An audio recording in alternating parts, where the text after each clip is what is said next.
Welcome to the No Guilt Mom podcast. I'm your host, Joanne Crone, joined here by the lovely Brie Tucker. Why, hello, everybody. How are you? Yeah. We have another Joanne on the podcast today, everybody. You people read the transcripts. They are going to be so confused. But they're going to be so confused. One Joanne has a hyphen, one Joanne does not. Yes. Yes, but it is such a good episode today, especially if you feel like there's these underlying sexism currents in society, which, by the way, if you haven't felt them, they are there. Our guest today is Joanne Finkelstein, who is a clinical psychologist and the author of the newly released book, Sexism and Sensibility: Raising Empowered, Resilient Girls in the Modern World. Her main focus is to help parents see that gender bias and sexism are everywhere and have deeply negative effects on our daughter's sense of self and self-esteem. But with the right tools, we can do something about it. She's a mom to 2 teenagers, and in this episode, we dig into dress codes. We dig into how people call Kamala by her first name and not her last name. It's really, really interesting, and we hope that you enjoy it. So now on with the show. So, Joanne, we're so happy to have you at the podcast today. This is our second time recording because of internet issues, which we've experienced before. So I already feel like I know you quite well from having to go through all that. I sacrificed a goat this morning to the internet god, so we should be good. Sacrificed a goat. Poor goat. Well, I'm so glad to be on anything called No Guilt, because that is my mantra throughout writing that book, that no guilt. All suggestions, all possibilities, all process. So. Right. For sure. Like, it's so interesting because I am very much interested in the way sexism is inherent in our society, like the unconscious biases in particular. And it's funny because I'll just start with like a little story with my daughter. I was teaching her to drive and she was saying like, I yell at her and like her dad doesn't yell at her. I don't yell at her, by the way. I lower my voice. I speak softly. And I feel like my husband does the same thing. And so I mentioned to her, oh, well, mom, like I'm like, well, let me try that again. I said to her, well, maybe it's just because I'm a female voice and your dad has a male voice. And she's like, Mom, not everything's about feminism. Oh, like, welcome to my world. Yeah. Right? They're I just feel like they sometimes don't see what we're trying to help support. But I also am on Joanne's side on the whole not yelling. My husband gets the same crap because he's a soft-spoken person. And the kids just seem to think that if you even like over-articulate something that you're yelling. Again, but do you know how many times to come hang out with me? Do you know how many times I said, I am not yelling, I am being firm? Yes. There you go. I want to know your viewpoint on that, Joanne, like with that whole scenario. Like, do you think that could have been an issue in there of how she perceived my voice versus how she perceived my husband's voice? Or was I like totally off base? Absolutely. I mean, especially if you have somebody like your husband who's saying, Mom wasn't yelling, she was just talking firmly, or she was just talking low. Like, there is something about how women's voices, if they're firm or they're assertive, get translated as aggressive. Right. It's crazy. It's so crazy to me. And your book, Sexism and Sensibility, like you starting it out, I feel like I had the same kind of reactions as a kid. You describe where you got a piece of mail and like you found a piece of mail addressed to your mother and she was like Mrs. and then your father's name, and just this irate like reaction to it. And I have that reaction as well. And I wanted to know, like, have you always been interested in this issue about how sexism impacts society? Like, can you string it back to your childhood like that? Or did some other event in your life absolutely string it back to my childhood? I mean, you know, conceptually it didn't come to me till later, but, you know, I grew up with 3 brothers and, you know, a daily dose of gender bias. Mm-hmm. And, you know, my parents were very loving. They are very loving, but they had some really definite ideas about femininity that felt really limiting to me. You know, one example that I I was just with my family and they can't believe it didn't make it into the book, but it's become family lore, is that I asked for a hockey stick for my birthday. We grew up in Montreal with Les Canadiens, and my brothers all had hockey sticks, and I wanted a hockey stick. So they obliged. The problem was it was pink. Of course, I knew it was coming. And so, when I would push back or complain that we were treated differently, they would say that it wasn't happening or I was being too sensitive or dramatic, which I hate that classic classic comments that girls and women get a lot. And so it wasn't, I kind of tried to swallow my feelings to avoid criticism. And it wasn't until I wrote a paper in my master's program for a developmental psychology class where I said, like, when I felt demeaned, people would say I was overreacting. And a professor scribbled in the margins, that's what people say to talk girls out of their feelings. And it was such a validating moment for me. And I hope it will be for all your listeners. I love that. Yes, I know. That's what people say to talk girls out of their feelings. Yes. Yeah. And so fast forward to becoming a psychologist and sitting with girls and women for the last 24 plus years, right? There was so much evidence that it wasn't just me who was impacted by gender bias and sexism, right? I've witnessed how harmful it is to my patients' sense of self and their sense of potential, right? They're like seemingly tiny psychological paper cuts that accumulate and become like these festering wounds of self-doubt. Yes, they do. That is so well put. That is so I wrote this book because I was like, enough. Yeah. Oh my gosh, I can remember things in my childhood. Like, I'm the oldest of two girls, and my dad had a lot of influences from his mother, and not in the best way. Like, my grandma would say things to my mom like, oh, you should have put Joanne in smaller shoes because her feet are too big now and don't fit into, like, those issues of femininity. And so I think they were worried I was turning too much like into a masculine, I don't know, tomboyish. I'm not even sure what the thought process was, that my dad made a rule that to middle school, I had to wear a dress once a week to middle school. And what? Yeah, I still get him on this. In the 80s, I'm like, 90s? Yeah, this was 92. It was 92.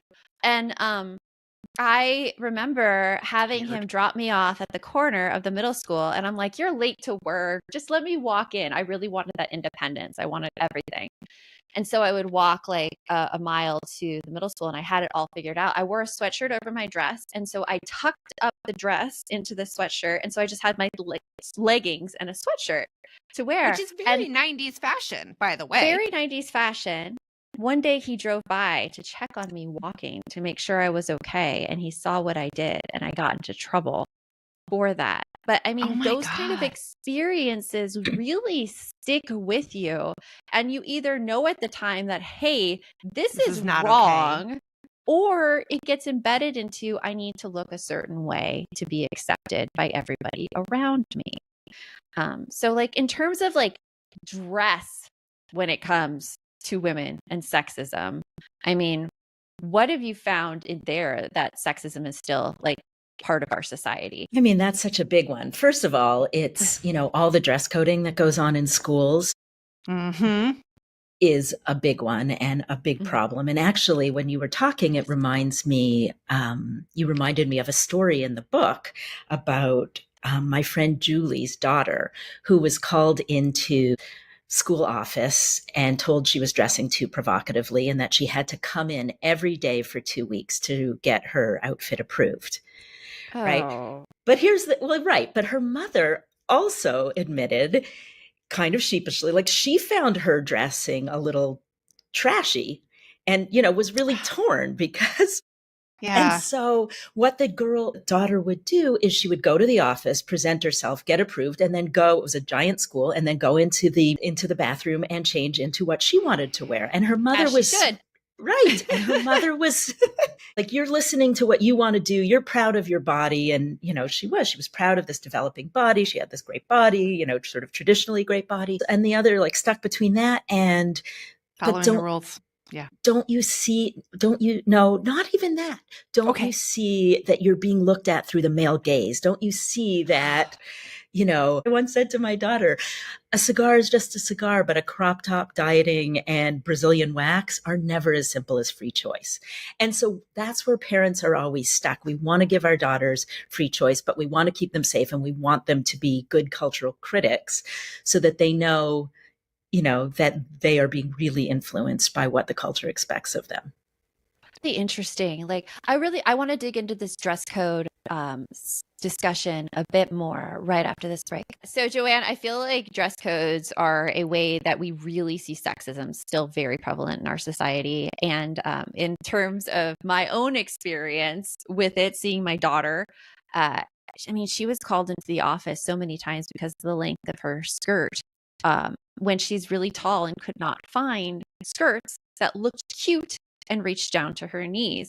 Like, how are we as parents, like, how do we go and stand up for our daughters when it's these archaic dress codes that are in effect? Like, because it's you against the school, and you feel so unprepared to deal with this. Well, bingo, why I wrote my book, because I want parents to be prepared, like to have this stuff in their back pocket.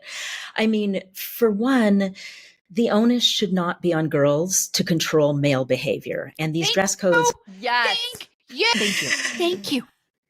And the biggest one is that there's no proven relationship between clothing and assault, right? So they say they're protecting girls, but they're not protecting girls, right? Yeah. Unfortunately, girls get harassed and assaulted in everything from, bikinis to burqas. So it's not fair to shame a girl for what she's wearing. It's not fair to shame a girl, but yeah. But I even feel like it's coded now in schools with dress coding. Like, they won't tell you that it's to protect male behavior. The reason they give is because you're in a professional learning environment and it's not professional. Like, when schools come at it from that viewpoint, what do you suggest we do as parents? Because obviously, that's not the thing that's underlying it. I think you get them to say what they really mean.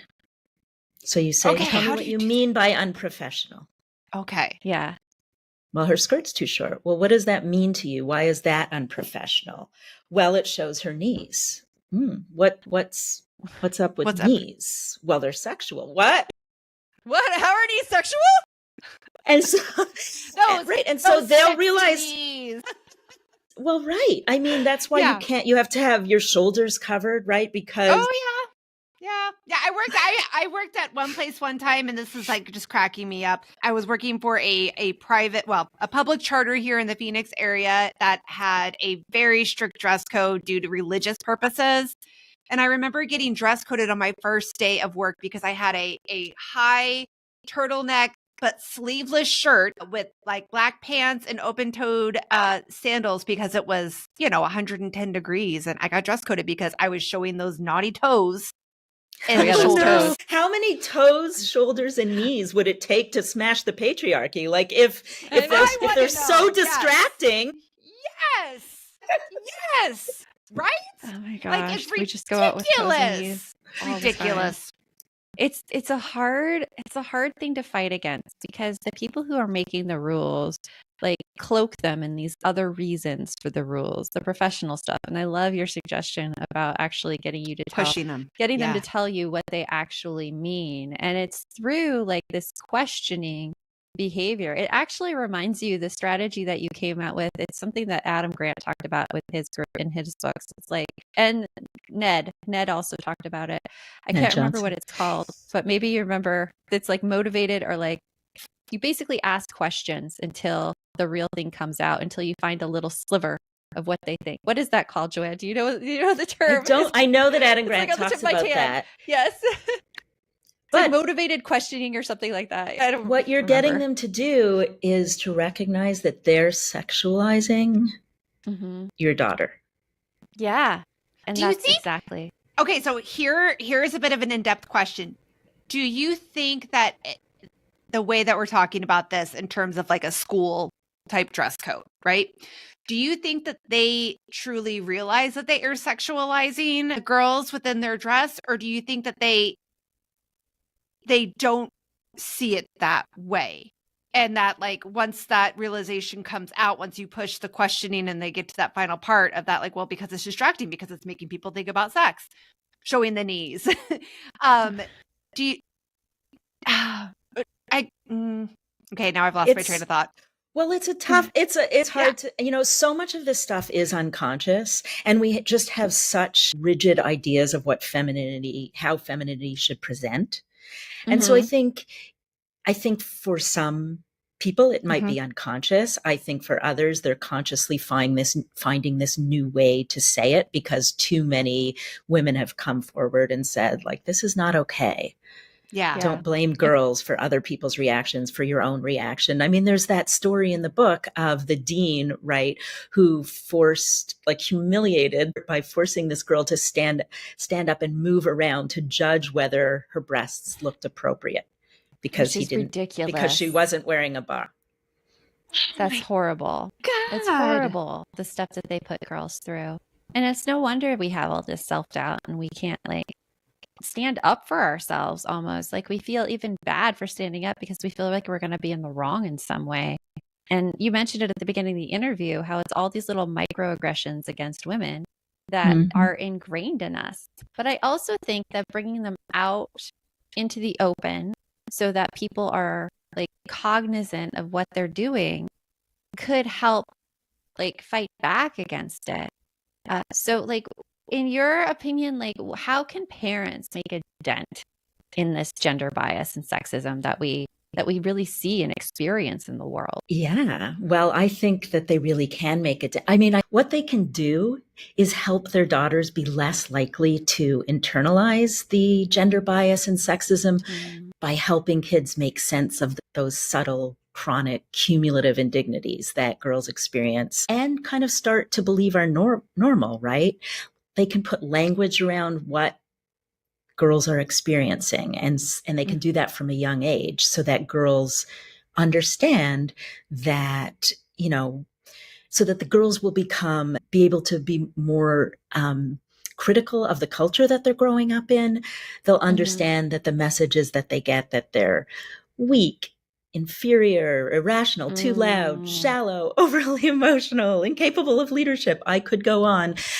Aren't their personal failures, but a failure of the system. So they're not going to necessarily make the sexism in the world stop, but they can help girls interpret it. And the other thing they can do is they can start to notice their own biases, which they are for sure, even the most progressive of us are bringing them into our homes.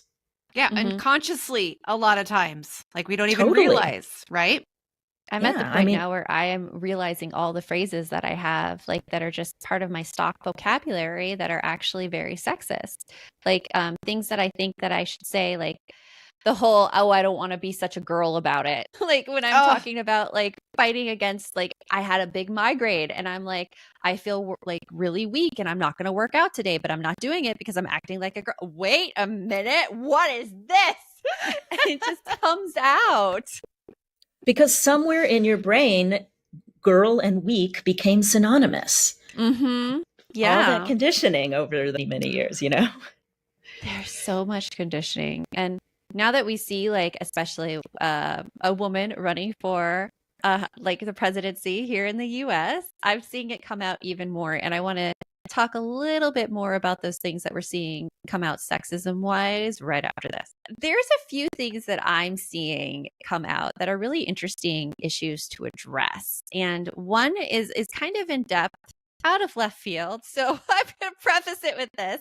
But I saw a post yesterday about a woman who supports Kamala, and she was wearing a shirt that said Harris on the front. And she's like, why don't we call female candidates by their last names like we do men? And then she listed all of the men's last names that are used. And then all of the prominent female politicians, we use their first names. And at first I'm like, yes, you have a point. But on the other hand, going back to your story about seeing your mom's name addressed as Mrs. and then her husband's name, a lot of the time our last names are associated with a man's name. Good and our point. first names sometimes are the way that we take the control and ownership back. So what are your thoughts on this? First name versus last names being used in our society for women? I mean, it's interesting because with Kamala, and see, I'm using her first name. Yeah. But she's also said to. I will say that. Like she's been like, I want to go. Okay, I want to be interesting. addressed as Kamala. Mm-hmm. Oh, I see. I didn't even know that. But I think there's something more personable about women. Like we feel more a connection in a way. Mm-hmm. So I think there is that part of it. But I do think there's the condescending piece, because even if we're totally for Kamala and feminist and woman, there's a way that it decredentializes who they are. It was like the whole thing that was in the Wall Street Journal about Joe Biden, how Joe Biden's wife, Jill Biden, that she shouldn't have doctor with her name because she's not an MD, she's a PhD. Oh my gosh. And so I think it's along those lines where it sounds less serious, more kid-like to use a first name. And so I think we all just sort of unconsciously refer to women as Hillary and Kamala and, Trump and Biden. And so there's definitely something. There's something there. It is really interesting how women are portrayed in the press. Like just today, there was an article that came out on Tim Walz's wife from the New York Times. And the headline was Walz's wife, ultra competent partner. And I'm like, ultra competent? You're describing a woman as ultra? Of course she is. Of course she's ultra competent, because every woman is. It's a shocker. She knows how to do things. Yeah. Sorry. But like, just how it's described. Right? If you go through your head with something like that, like they were saying that like they would expect her to be incompetent. So because she is competent. Well, I will say, I thought you were going to say it was going to be something about her like hair or dress. So I'm a little relieved that it was ultra competent, but I totally get it. It's like overcompensating, or it's like this, right? Shocker that like, because she's a woman, we need to point out that she's competent. Yeah, it's interesting because I haven't seen a lot of remarks about Kamala's like wardrobe in the press very much. Not as much as I would expect to see. Well, I'm hoping they learned their lesson, because I feel like back when we had the election back in 2016, everybody had something to say about Hillary Clinton's wardrobe. Yeah. And so hopefully they've learned their lesson, but I doubt it. I mean, we don't learn lessons around here. But I do think the media might be trying to steer away from that, but I still see it on social media. And yeah. What do you see, out of curiosity, like in terms of judging women and higher ups? Like, again, like we're using Kamala Harris as an example, but it could just be in general any woman of like a higher power. Like, what is how do we fight back against this that we still see like so prevalent everywhere, judging, especially by looks? It's a perfect, it like makes a huge difference, right? Because when women have the audacity to put themselves in the public eye, they are critiqued limb by limb, clothing piece by clothing piece, right? Laugh by laugh. And it's a really great way to intervene with your daughters or with all your kids and say, look at that. Nobody said a thing about his wardrobe, but look how they're talking about her wardrobe, right? So it's like all of these teachable moments present themselves now that more and more women are in the public eye. But what I was going to say is it makes a really big difference to do that and to also recognize with your daughters that it's changing, because girls who see women criticize say they're much less likely to go into politics. Mm-hmm. Yeah. Interesting. I would imagine. But at the same time, if they see representation, like the whole representation matter is borne out in the research, because if they see it, they can be it. And then they're more likely to say that they want to do it. So it's a matter of how much the person they're seeing is being critiqued. Yeah, it's pretty interesting too, because there are some statistics that went out very recently, where there's not many members of Congress who are working parents, who actually have young kids at home, who are moms with the young kids, like the women who are there, their kids are either older or out of the house, or they haven't had children. They're cat ladies. Our cat lady. I So love it. You said that. thank you so much, Vance, for that one. But yeah, I would love to be a cat lady. That sounds great. It's interesting because we're reading right now in our Balance membership the book Charlotte Walsh Likes to Win by author Jo Piazza. I don't know if you're familiar with her, but she wrote this in 2016. I have her new book.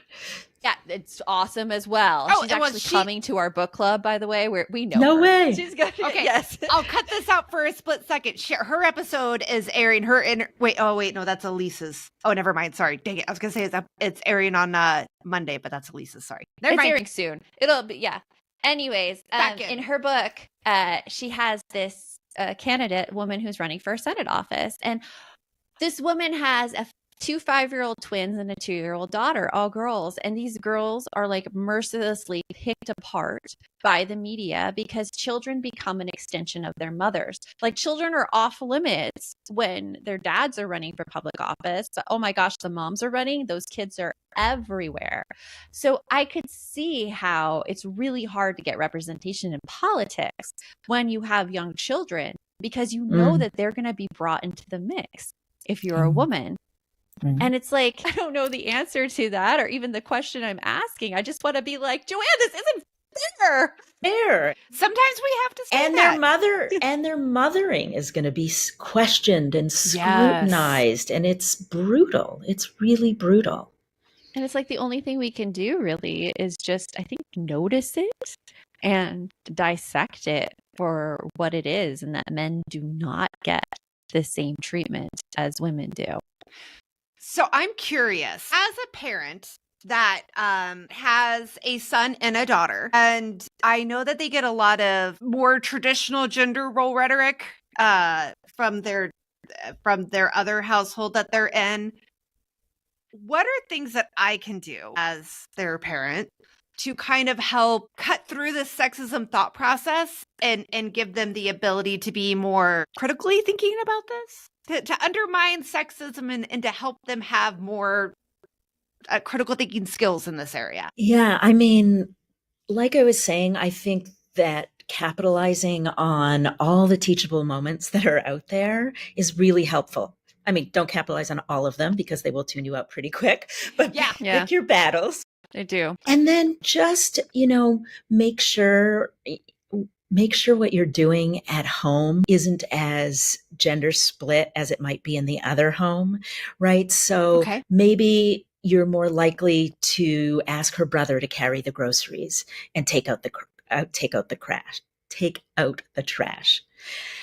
Maybe it's that she's interrupted more than her brother and mom is interrupted more than dad because statistically speaking, if there is a man in the house, if there is a boy in the house, that is probably going on, right? Mm-hmm. Maybe you're focusing on her appearance and clothes and tend to have conversations about, politics or world events with your son, right? So what we have to do is being conscious of those things. Yeah.